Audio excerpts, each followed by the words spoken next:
Assalamualaikum warahmatullahi wabarakatuh. Apa kabar? Baik, alhamdulillah ya. Nah, apakah hari ini hadir semua? Semoga yang sakit segera diberi kesembuhan ya, dan yang ada acara dilancarkan ya acaranya, amin. Sebelum memulai pembelajaran, alangkah baiknya kita berdoa terlebih dahulu ya anak-anak. Berdoa dimulai.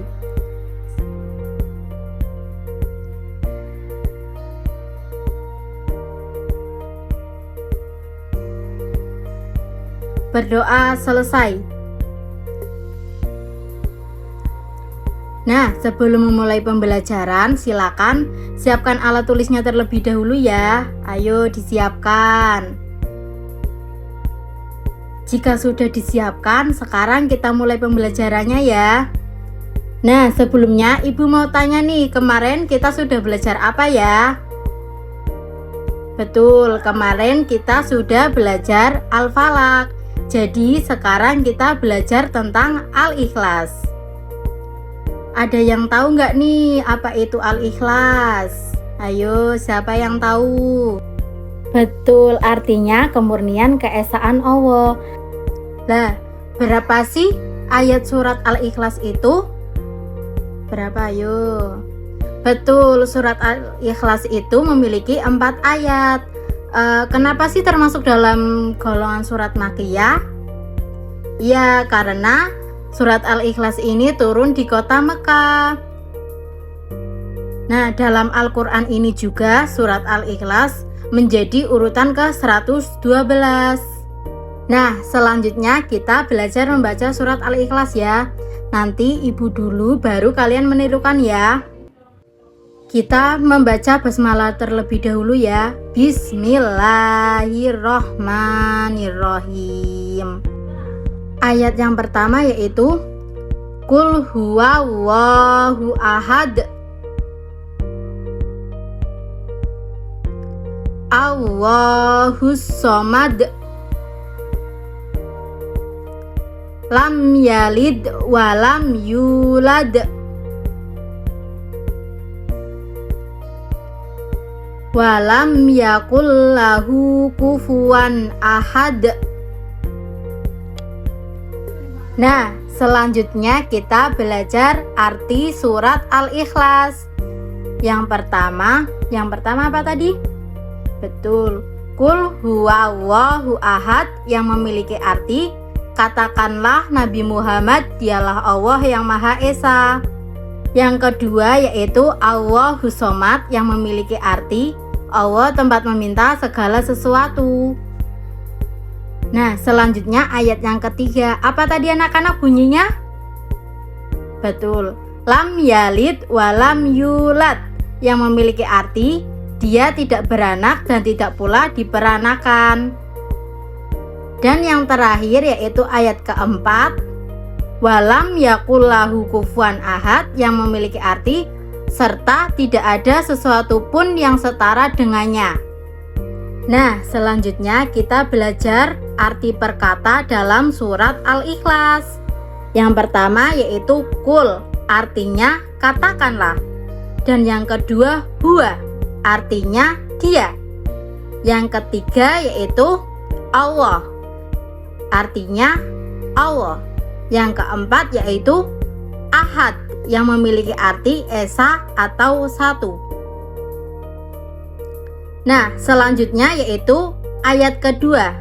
Yang pertama ada kata Allah yang memiliki arti Allah. Yang kedua as-somad yang memiliki arti tempat bergantung. Nah, selanjutnya pada surat Al-Ikhlas ayat ketiga. Yang pertama ada kata lam yang memiliki arti tidak.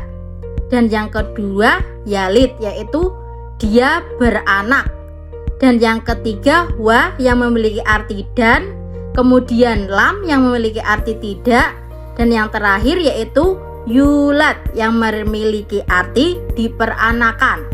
Kemudian yaitu pada ayat terakhir yaitu ayat keempat yang memiliki, yang pertama ada kata wa yang memiliki arti dan, yang kedua lam yang memiliki arti tidak. Nah, kemudian ada kata yakun yang memiliki arti ada, kemudian lahu yang memiliki arti baginya atau dengannya, kemudian kufua yang memiliki arti menyamai atau setara. Yang terakhir yaitu ahad yang memiliki arti seseorang. Baik, apakah bisa dipahami anak-anak? Nah, selanjutnya kita belajar kandungan dalam surat Al-Ikhlas. Nah, ada yang tahu nggak isi kandungannya itu apa saja? Isi kandungan dalam surat Al-Ikhlas yang pertama yaitu menjelaskan bahwa Tuhan itu satu dan yang pantas serta wajib disembah hanya Allah Subhanahu wa Ta'ala. Jadi kita itu hanya bisa menyembah Allah, selain Allah tidak boleh disembah ya. Nah, yang kedua yaitu ada anak-anak harus menolak segala bentuk kemusyrikan. Itu berarti anak-anak tidak boleh menyembah selain Allah dan tetap meminta dan memohon ampun kepada Allah Subhanahu wa Ta'ala. Contoh kemusyrikan itu seperti menyembah patung, menyembah batu, itu tidak boleh ya.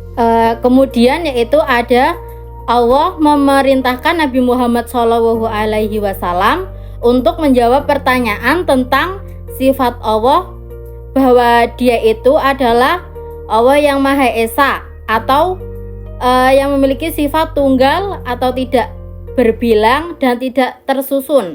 Jadi Allah itu hanya satu ya, tidak ada lainnya. Kemudian ada Allah tidak memerlukan apapun karena segala sesuatu akan terjadi atas kehendaknya. Kemudian apabila dia menghendaki sesuatu hanyalah dia berkata jadilah, maka akan terjadilah. Contohnya misalnya Allah mengatakan jadi bumi, maka itu akan jadilah bumi. Jika Allah mengatakan jadi langit, maka akan jadi langit secara langsung. Selanjutnya, kita sebagai muslim yang baik, kita harus mengakui bahwa Allah itu satu-satunya Tuhan, tidak ada yang menyamainya, dan kita juga dilarang untuk berbuat musyrik, syirik seperti meminta pertolongan kepada makhluk, dukun, pohon besar, atau benda yang dikeramatkan. Hanya Allah lah yang dapat memberikan jalan dan pertolongan kepada hambanya. Nah, selanjutnya kita akan membahas mengenai nilai-nilai dalam surat Al-Ikhlas. Nah, yang pertama yaitu ada nilai-nilai tauhid. Artinya meyakini bahwa Allah Subhanahu wa Ta'ala adalah yang Maha Esa, satu-satunya yang patut disembah dan tidak ada sekutu baginya. Kemudian yang kedua yaitu ada as-somad, yaitu Allah adalah tempat bergantung seluruh makhluk. Semua makhluk membutuhkan Allah, tetapi Allah tidak membutuhkan siapapun. Nah, yang selanjutnya yaitu ada keikhlasan. Jadi dalam kita berbuat baik harus dengan niat yang tulus hanya karena Allah Subhanahu wa Ta'ala, bukan untuk diberikan pujian atau kepentingan pribadi atau keuntungan pribadi ya. Jadi dalam membantu teman kita harus secara tulus, nggak boleh karena ingin ada pujian atau apapun itu ya. Selanjutnya yaitu ada menolak kemusyrikan. Kita tidak boleh menyekutukan Allah Subhanahu wa Ta'ala dengan apapun itu. Hanya Allah lah yang berhak disembah dan dimintai pertolongan ya. Yang terakhir ada keteladanan Nabi Muhammad SAW. Nabi Muhammad SAW berani menyampaikan kebenaran tentang keesaan Allah Subhanahu wa Ta'ala meskipun menghadapi tantangan dan penolakan dari orang-orang kafir. Nah, sesi selanjutnya yaitu sesi pertanyaan. Nanti ibu kasih pertanyaan ya, tapi sebelum itu kita bernyanyi dulu ya tentang surat Al-Ikhlas. Siapa yang mau nyanyi? Ayo. Nah, sekarang kita nyanyi bareng-bareng ya.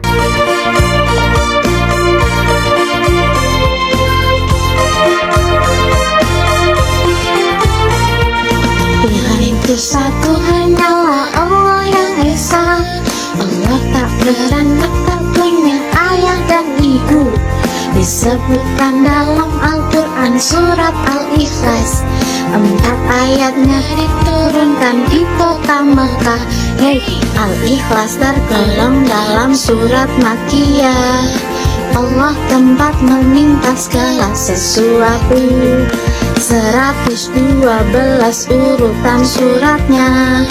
Tidak ada yang mampu menyamai Allah. Itu satu hanyalah Allah yang esa. Allah tak beranak, tak punya ayah dan ibu. Disebutkan dalam Al-Quran surat Al-Ikhlas. 4 ayatnya diturunkan di kota Mekah.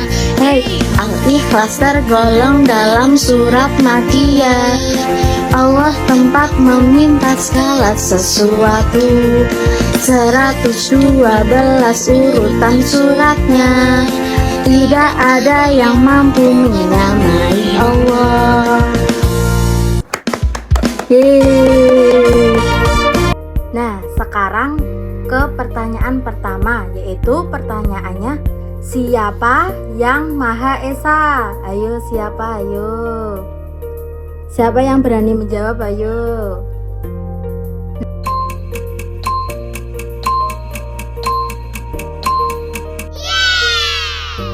Nah, benar sekali. Jadi yang Maha Esa itu Allah Subhanahu wa Ta'ala.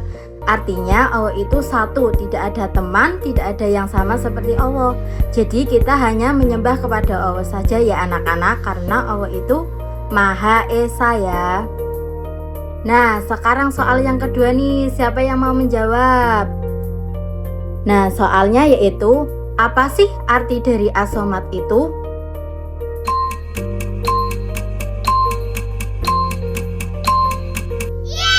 Benar, jadi As-Somad itu memiliki arti tempat bergantung ya. Nah, selanjutnya soal yang terakhir atau soal yang ketiga, yaitu soalnya, mengapa sih kita harus beribadah dengan ikhlas?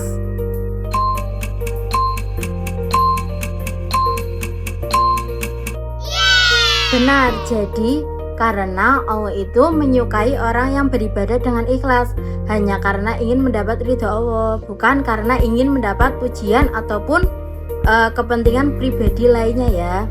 Jadi kita kalau beribadah harus ikhlas ya anak-anak. Nah, karena waktunya sudah habis, sekian pemaparan hari ini. Dilanjutkan minggu depan ya. Jangan lupa dihafalin ya anak-anak. Nanti minggu depan maju ya untuk hafalan surat Al-Ikhlas. Sekian dari Ibu, kurang lebihnya mohon maaf. Wassalamualaikum warahmatullahi wabarakatuh.